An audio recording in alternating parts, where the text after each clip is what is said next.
Hello, I'm Sebastian Guerrero, and this is my OSI and TCP/IP model presentation. So, the OSI model is a theoretical framework that describes how computers would communicate over a network. It includes 7 layers, includes physical signals such as cables or other physical connections.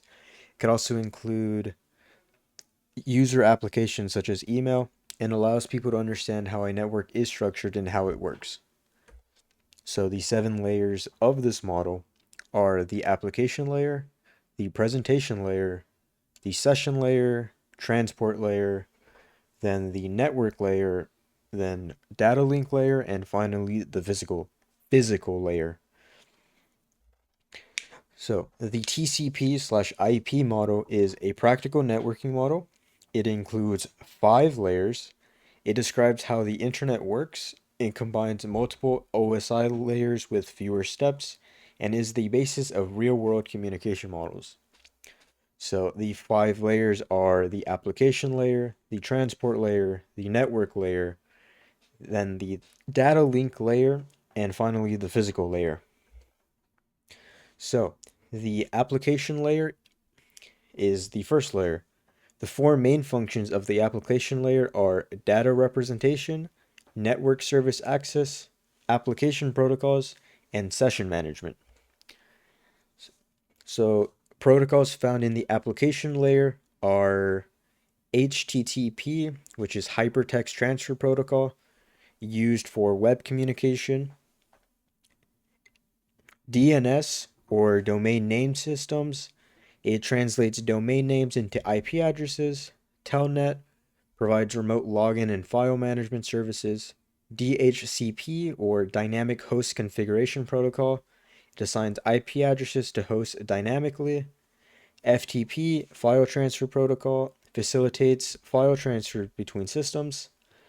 Then SMTP, or Simple Mail Transfer Protocol, handles sending of emails.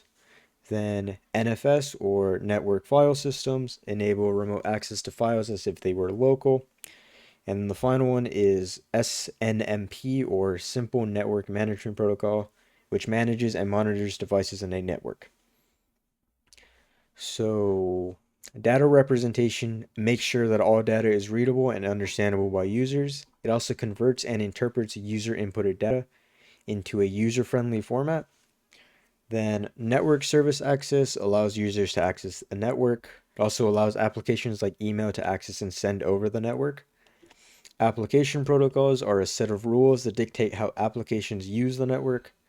And then session management controls communication sessions between applications. So the next layer is the presentation layer. The presentation layer converts data which is sent and received into practical and easily read formats. This data can be compressed, it can be translated, and it can be encrypted and decrypted. So protocols found in this layer are include the Apple filing protocol, which are file service protocols for Mac OS. Lightweight Presentation Protocol, or LPP, provides ISO presentation services over TCP/IP stacks. Network Core Protocol, NCP, used in novel network for file and print services. Then there's Network Data Representation, NDR, which defines data types and representations for network communication. External Data Representation, or XDR, which is a standard for describing and encoding data across different architectures. Secure Socket Layer, or SSL, provides encryption and secured communication between web browsers and servers. And then finally, Transport Layer Security, or TLS, which is a modern and more secure successor to SSL. The next layer is the session layer. The session layer makes sure that communicating devices are allowed to exchange data and remain connected without interruption. It establishes the sessions between devices. It can use checkpoints to ensure data streams are not interrupted, and can recover from failures by using data synchronization points. It also ends the communication session when the data exchange is over. So protocols found in this session include the Apple Talk Data Stream Protocol, ADSP, which is a protocol developed by Apple for LAN communications, which include self-configuration support. Real-time Transport Control Protocol, RTCP, which provide quality of service feedback for RTP-based multimedia sessions. Point-to-point tunneling protocol, PPTP, enables virtual private networks or VPNs usable over TCP/IP. Then there's password authentication protocol, PAP, which provides password-based user authentication in PPP connections or point-to-point connections. Remote procedure call protocol, RPCP, allows a program to execute procedures in another address space, such as client server, or not, which is just client server interaction, or Socket Direct Protocol, SDP, which supports socket communication over RDMA enabled networks. The next layer is the transport layer. The transport layer delivers data reliably and efficiently between end-to-end systems. It can use port numbers. It uses port numbers to identify receiving and sending applications. It enables multiple applications to share a single network connection. Handles error detection, retransmission, and sequencing to maintain reliable communication. And communicates with the network layer and data transfers across networks. So protocols found in this layer include Transmission Control Protocol, TCP. It is a reliable protocol and is a connection-oriented protocol. So the first connection is established between two ends, and then data is transferred, and then the data is terminated after the data is sent.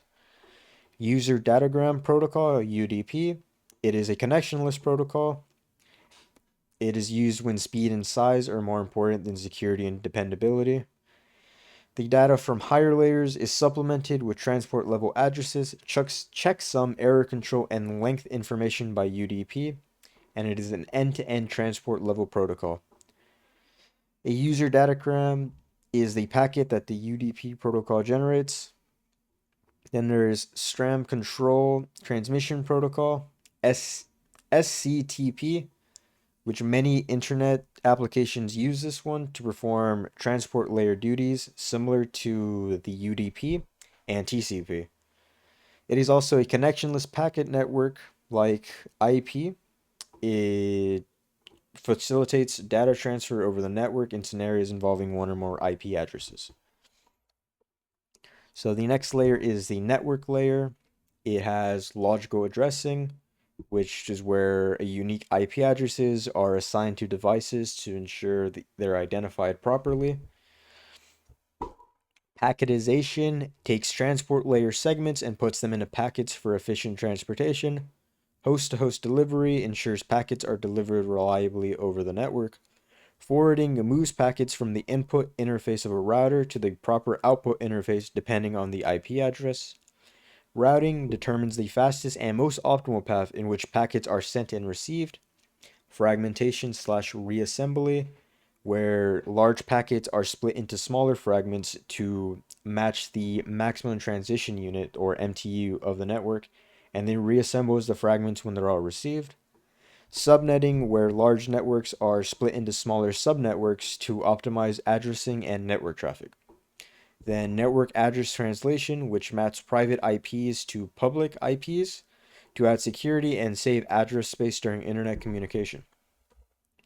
So protocols found in this one are IPs, internet protocols such as IPv4, IPv6, ICMP, Internet Control Message Protocol, ARP, Address Resolution Protocol, RARP, Reverse Address Resolution Protocol, NAT, Network Address Translation, IPSEC, Internet Protocol Security, MPLS, Multi-Protocol Label Switching.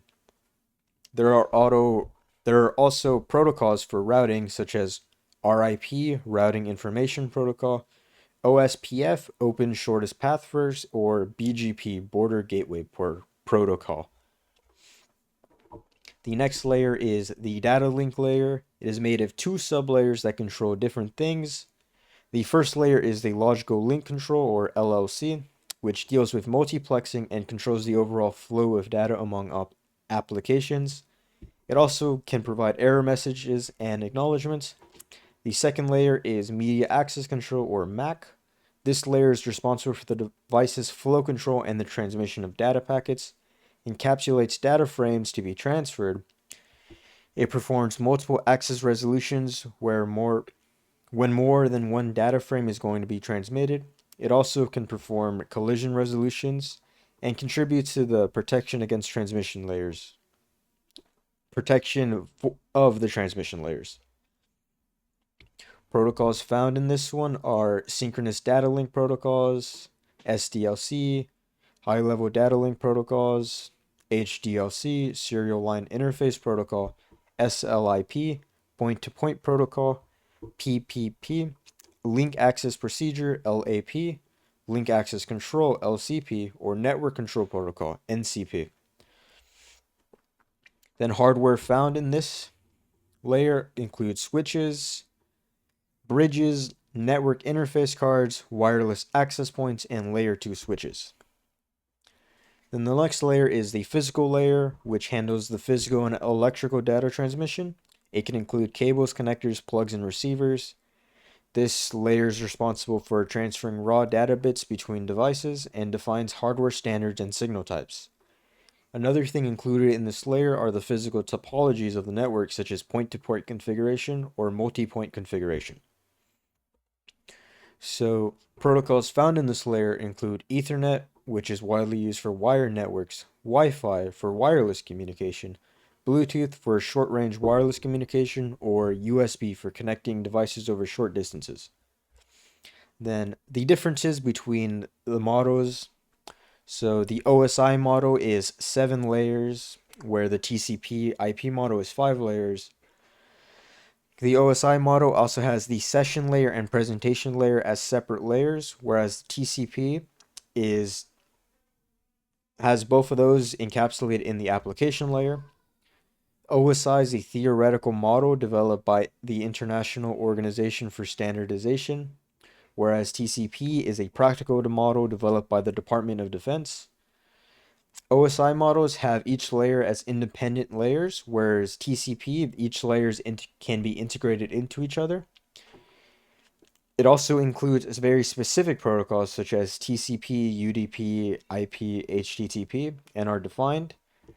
And the OSI model is used as a reference, where TCP is an actual protocol stack that is currently used by the internet.